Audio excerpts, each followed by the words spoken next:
Friends, അസ്സലാമു അലൈക്കും. എല്ലാവർക്കും ഐഷസ് റെയ്മണ്ടിൻ്റെ പുതിയൊരു വീഡിയോയിലേക്ക് സ്വാഗതം. ഞാൻ ഇന്ന് വന്നിട്ടുള്ളത് ചക്ക പ്രഥമൻ്റെ റെസിപ്പിയുമായിട്ടാണ്. ചക്ക വരട്ടിയതുണ്ടെങ്കിൽ അത് ഉപയോഗിച്ചും അതല്ലെങ്കിൽ ഫ്രഷായ ചക്ക അരച്ചുണ്ടാക്കിയിട്ടുമൊക്കെ ചക്ക പ്രഥമൻ ഉണ്ടാക്കാം. ഞാനിവിടെ ഫ്രഷായ ചക്ക വേവിച്ചെടുത്തിട്ട് അത് അരച്ചുണ്ടാക്കിയിട്ടാണ് ചക്ക പ്രഥമൻ ഉണ്ടാക്കിയെടുക്കുന്നത്. അപ്പോൾ വളരെ ടേസ്റ്റി ആയിട്ടുള്ള ഈ ചക്ക പ്രഥമൻ എങ്ങനെയാണ് ഉണ്ടാക്കുന്നത് എന്നൊന്ന് കണ്ടു നോക്കാം. ചക്ക പ്രഥമൻ ഉണ്ടാക്കാൻ വേണ്ടിയിട്ട് ഞാനിവിടെ നന്നായി പഴുത്ത നല്ല മധുരമുള്ള വരിക്കച്ചക്കയുടെ 20 ചക്കച്ചുളയാണ് എടുത്തിട്ടുള്ളത്. ആദ്യം ഈ ചക്കച്ചുളയിൽ നിന്നും കുരുവൊക്കെ ഒന്ന് എടുത്ത് മാറ്റണം. ഇപ്പം ഞാൻ ഈ ചക്കച്ചുളയിൽ നിന്നും കുരുവൊക്കെ എടുത്ത് മാറ്റിയിട്ടുണ്ട്.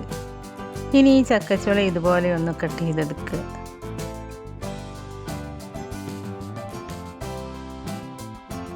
അതിനുശേഷം ഇതൊരു കുക്കറിലേക്ക് ഇട്ട് കൊടുത്ത് 1 ഗ്ലാസ് വെള്ളവും ഒഴിച്ച് അടച്ച് വെച്ച് ഒരു മീഡിയം ഫ്ലെയിമിലിട്ടിട്ട് 2 വിസിൽ വരുന്നത് വരെ വേവിച്ചെടുക്കുക. പിന്നെ കുക്കർ എടുക്കുമ്പോൾ നിങ്ങൾ എപ്പോഴും ശ്രദ്ധിക്കേണ്ട ഒരു കാര്യം എന്താണെന്ന് വെച്ചാൽ, നമ്മൾ പല ആവശ്യങ്ങൾക്കും അതായത് കറികളൊക്കെ ഉണ്ടാക്കാനായിട്ട് കുക്കർ ഉപയോഗിക്കുന്നതാണ്. അപ്പോൾ എല്ലാവരുടെ വീട്ടിലും ഒരുപാട് കുക്കറൊന്നും കാണില്ല. അധികവും എല്ലാവരും എല്ലാറ്റിനും ഒരേ കുക്കറായിരിക്കും ഉപയോഗിക്കുക. അപ്പോൾ നിങ്ങൾ എപ്പോഴും ശ്രദ്ധിക്കേണ്ട കാര്യം എന്താണെന്ന് വെച്ചാൽ, പായസമൊക്കെ ഉണ്ടാക്കുന്ന സമയത്ത് കുക്കർ നന്നായിട്ട് കഴുകിയതിന് ശേഷം വേണം എടുക്കാനായിട്ട്. ഈ കുക്കറിൽ എന്തെങ്കിലും കറികളുടെ സ്മെല്ലുണ്ടെങ്കിൽ അതൊക്കെ ഒഴിവാക്കിയെന്ന് ഉറപ്പ് വരുത്തിയതിന് ശേഷം മാത്രം കുക്കർ എടുക്കുക. അല്ലെങ്കിൽ നമ്മുടെ പായസത്തിന് വേറൊരു ടേസ്റ്റും വേറൊരു സ്മെല്ലുമായിരിക്കും വരിക. അപ്പോൾ നിങ്ങൾ കുക്കർ നന്നായി വാഷ് ചെയ്തതിന് ശേഷം മാത്രം പായസം ഉണ്ടാക്കാനായിട്ട് എടുക്കുക കേട്ടോ. 2 വിസിലിന് ശേഷം ഞാൻ ഫ്ലെയിം ഓഫ് ചെയ്ത് വെച്ചിട്ടുണ്ടായിരുന്നു. ഇപ്പോൾ ഈ കുക്കറിൻ്റെ പ്രഷറൊക്കെ പോയിട്ടുണ്ട്. ഇനി നമുക്കിത് തുറന്ന് നോക്കാം. കണ്ടോ, ഈ ചക്ക നന്നായിട്ട് വെന്ത് കിട്ടിയിട്ടുണ്ട്. ഇനി ഈ ചക്ക നന്നായിട്ട് തണുത്ത് വരട്ടെ. അപ്പോഴേക്ക് നമുക്കിതിലേക്ക് മധുരത്തിന് ആവശ്യമായ ശർക്കര ഉരുക്കിയെടുക്കാം. ഞാനിവിടെ വലിയ 3 അച്ച് ശർക്കരയാണ് എടുത്തിട്ടുള്ളത്. ഞാനെടുത്ത് ചക്ക നല്ല മധുരമുണ്ടായതുകൊണ്ട് എനിക്ക് ഇത്രയും ശർക്കര ചേർത്ത് കൊടുത്തപ്പോൾ തന്നെ പായസത്തിന് നല്ല മധുരമുണ്ടായിരുന്നു. അപ്പോൾ നിങ്ങളെടുക്കുന്ന ചക്കയുടെ മധുരത്തിനനുസരിച്ചൊക്കെ നിങ്ങൾ ശർക്കര ചേർത്ത് കൊടുക്കുക കേട്ടോ. ഇതുപോലത്തെ ഡാർക്ക് കളറിലുള്ള ശർക്കര എടുക്കുകയാണെങ്കിൽ പായസത്തിന് നല്ലൊരു കളറായിരിക്കും കിട്ടുക. അപ്പോൾ നിങ്ങൾ ശർക്കര എടുക്കുകയാണെങ്കിൽ ഡാർക്ക് കളറിലുള്ള ശർക്കര തന്നെ എടുക്കാനായിട്ട് ശ്രദ്ധിക്കുക കേട്ടോ. അപ്പോൾ ഞാൻ ഇതിലേക്ക് 1/2 ഗ്ലാസ് വെള്ളവും ഒഴിച്ച് കൊടുത്ത് ഈ ശർക്കര നന്നായിട്ടൊന്ന് മെൽറ്റ് ചെയ്തെടുത്തിട്ടുണ്ട്. പിന്നെ ഞാൻ ഇതിലേക്ക് ഒരു വലിയ തേങ്ങയുടെ 1/4 പാലും 2/2 പാലും എടുത്ത് വെച്ചിട്ടുണ്ട്. ഈ ഒരു ഗ്ലാസ്സിന് 1 ഗ്ലാസ് 1/4 പാലാണ് കിട്ടിയിട്ടുള്ളത്. അതുപോലെ ഈ ഗ്ലാസ്സിന് തന്നെ 2.5 ഗ്ലാസ് 2/2 പാലുമാണ് എടുത്തിട്ടുള്ളത്.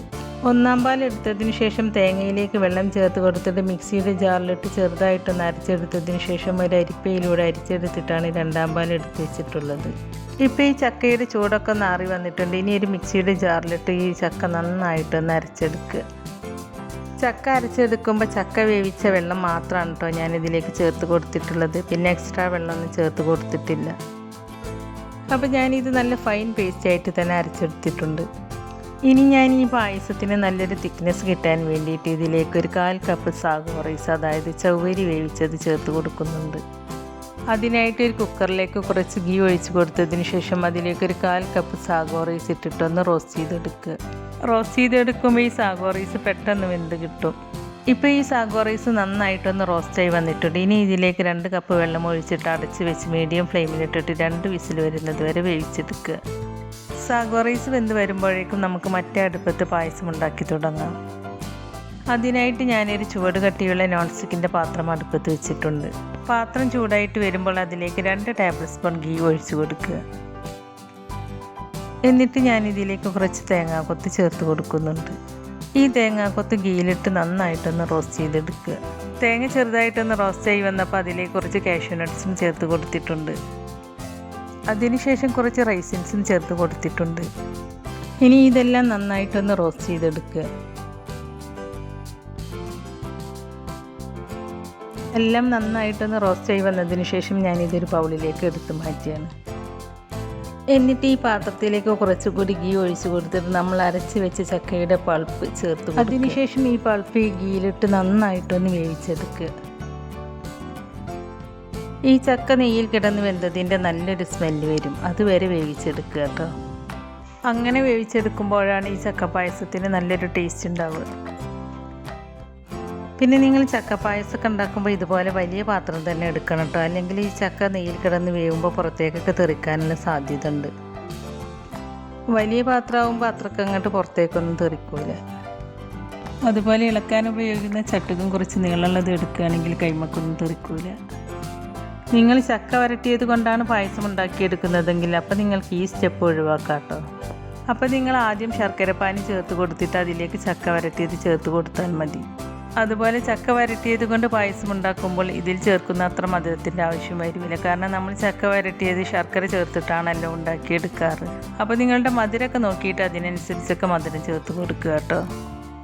ഈ ചക്കയിലെ വെള്ളത്തിൻ്റെ അംശം മുഴുവനും പോയി കിട്ടണം, അതുവരെ വേവിച്ചെടുക്കണം കേട്ടോ. ഇപ്പം ഞാൻ ഈ ചക്ക 10 മിനിറ്റിലധികം ഈ നെയ്യിലിട്ട് വേവിച്ചെടുത്തിട്ടുണ്ട്. ഇപ്പോൾ ഈ ചക്ക നെയ്യിൽ കിടന്ന് വെന്തതിൻ്റെ നല്ലൊരു സ്മെല്ല് വരുന്നുണ്ട്. ഈ സമയത്ത് നമുക്കിതിലേക്ക് ശർക്കരപ്പാനി ചേർത്ത് കൊടുക്കാം. ശർക്കര ചേർത്ത് കൊടുക്കുമ്പോൾ ഒന്നിച്ചങ്ങോട്ട് ചേർത്ത് കൊടുക്കണ്ട കേട്ടോ. നിങ്ങളുടെ മധുരം നോക്കിയിട്ട് അതിനനുസരിച്ച് ചേർത്ത് കൊടുത്താൽ മതി. ഞാനിപ്പോൾ ഇതിലേക്ക് എടുത്തു വെച്ച് ശർക്കരപ്പാനി മുഴുവനും ചേർത്ത് കൊടുത്തിട്ടുണ്ട്. കാരണം ഞാൻ ഇതിലേക്ക് തേങ്ങാപ്പാലും സാഗോ റൈസൊക്കെ ചേർത്ത് കൊടുക്കുമ്പോൾ എനിക്കിതിലേക്ക് മധുരം കറക്റ്റായിട്ട് കിട്ടും.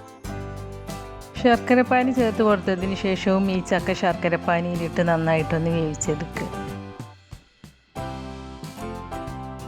അതിനുശേഷം നമ്മൾ എടുത്തു വെച്ച് രണ്ടാം പാൽ ചേർത്ത് കൊടുക്കുക. രണ്ടാം പാൽ ചേർത്ത് കൊടുത്തതിന് ശേഷം കൈവിടാതെ തന്നെ ഇളക്കി കൊടുക്കണം കേട്ടോ, അല്ലെങ്കിൽ ചിലപ്പോൾ പിരിഞ്ഞു പോകാനുള്ള സാധ്യത ഉണ്ട്. അതുപോലെ ഈ പാത്രത്തിൻ്റെ സൈഡിലുള്ളതൊക്കെ ഈ ചട്ടുകം കൊണ്ട് ഇതുപോലെ ഇളക്കിയെടുക്കുക. എന്നിട്ട് ഈ പായസം കുറച്ച് തിക്കാവുന്നത് വരെ കുക്ക് ചെയ്തെടുക്കുക. തേങ്ങാപ്പാൽ ചേർത്ത് പായസം ഉണ്ടാക്കുമ്പോൾ കുറച്ച് ടൈം എടുത്തിട്ട് തന്നെ ഉണ്ടാക്കിയെടുക്കണം കേട്ടോ. അപ്പോഴാണ് പായസത്തിന് നല്ല ടേസ്റ്റ് ഉണ്ടാവുക. ഇപ്പോൾ പായസം അത്യാവശ്യം തിക്കായി വന്നിട്ടുണ്ട്. ഇനി നമ്മളിതിലേക്ക് സാഗോ റൈസ് കൂടി ചേർത്ത് കൊടുക്കുന്നതല്ലേ, അപ്പോൾ പായസം കുറച്ചുകൂടി തിക്കായി കിട്ടും. ഇപ്പോൾ നമ്മൾ വേവിച്ചെടുത്ത സാഗോ റൈസ് ഞാനിതിലേക്ക് ചേർത്ത് കൊടുക്കുകയാണ്.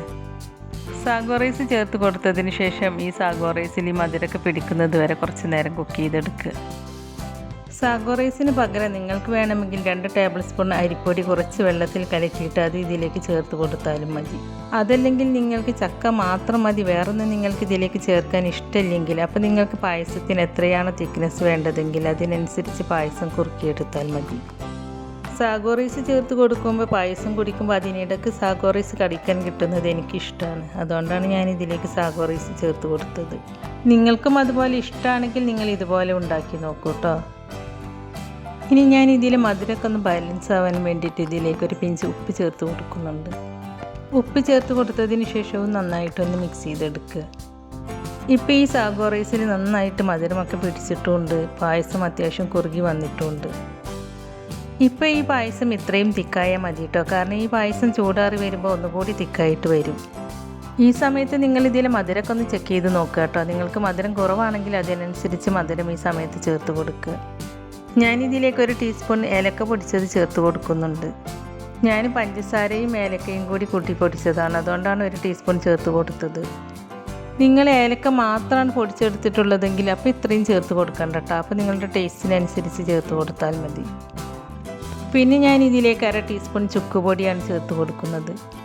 ചുക്കുപൊടി എന്ന് പറഞ്ഞാൽ ഇഞ്ചി ഉണക്കി പൊടിച്ചതില്ലേ, അതാണ് കേട്ടോ ചേർത്ത് കൊടുത്തിട്ടുള്ളത്. ചുക്കുപൊടി ചേർത്ത് കൊടുക്കുമ്പോൾ അത് കട്ട പിടിക്കാതെ മിക്സ് ചെയ്തെടുക്കണം കേട്ടോ. ചുക്കുപൊടി ചേർത്ത് കൊടുക്കുമ്പോൾ ഈ പായസത്തിന് നല്ലൊരു ടേസ്റ്റാണ്.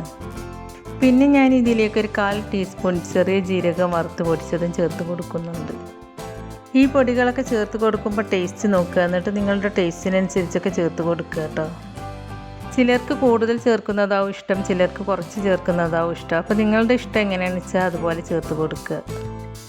അതല്ല നിങ്ങൾക്ക് ചക്കയുടെ ടേസ്റ്റ് മാത്രം മതിയെങ്കിൽ ഇതൊന്നും ചേർത്ത് കൊടുക്കേണ്ട ആവശ്യമില്ല.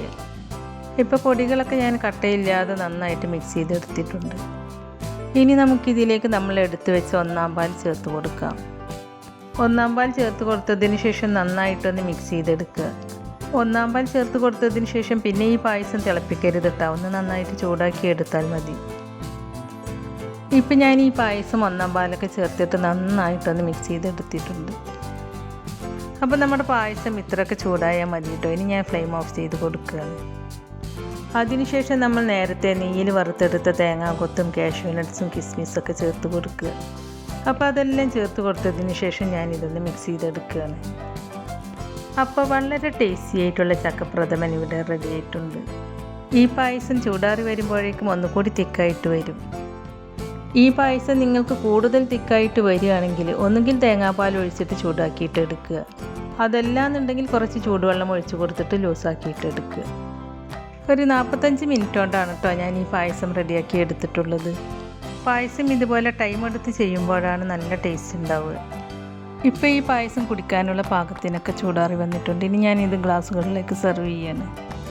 അപ്പോൾ വളരെ ടേസ്റ്റി ആയിട്ടുള്ള ഈ ചക്കപ്രഥമൻ നിങ്ങളെല്ലാവരും ഒന്ന് തയ്യാറാക്കി നോക്കണം. എന്നിട്ട് അതിൻ്റെ അഭിപ്രായം നമ്മുടെ കമൻറ്റ് ബോക്സിൽ എഴുതി അറിയിക്കാനും മറക്കരുത്. അപ്പോൾ നമ്മുടെ ഇന്നത്തെ ഈ വീഡിയോ നിങ്ങൾക്ക് ഇഷ്ടമായിട്ടുണ്ടെങ്കിൽ ലൈക്ക് ചെയ്യാനും നിങ്ങളുടെ ഫ്രണ്ട്സിനും ഫാമിലിയിലേക്കൊക്കെ ഒന്ന് ഷെയർ ചെയ്ത് കൊടുക്കാനും, അതുപോലെ ചാനൽ സബ്സ്ക്രൈബ് ചെയ്യാതെ പുതുതായി ആരെങ്കിലും കാണുന്നവരുണ്ടെങ്കിൽ ഒന്ന് സബ്സ്ക്രൈബ് ചെയ്ത് സപ്പോർട്ട് ചെയ്യുകയും ചെയ്യണേ. സബ്സ്ക്രൈബ് ചെയ്യുമ്പോൾ കൂടെ കാണുന്ന ബെല്ലൈക്കനിൽ ക്ലിക്ക് ചെയ്ത് അതിലാളെന്ന ഓപ്ഷൻ തന്നെ എനേബിൾ ചെയ്ത് വെക്കുകയാണെങ്കിൽ ഞാൻ പുതിയ റെസിപ്പീസ് അപ്ലോഡ് ചെയ്യുമ്പോൾ അതിൻ്റെ നോട്ടിഫിക്കേഷൻ നിങ്ങൾക്ക് കിട്ടുന്നതാണ്. അപ്പോൾ ഇൻഷാ അല്ലാഹ് പുതിയ റെസിപ്പീസുമായി ഞാൻ വീണ്ടും വരാം. Thank you.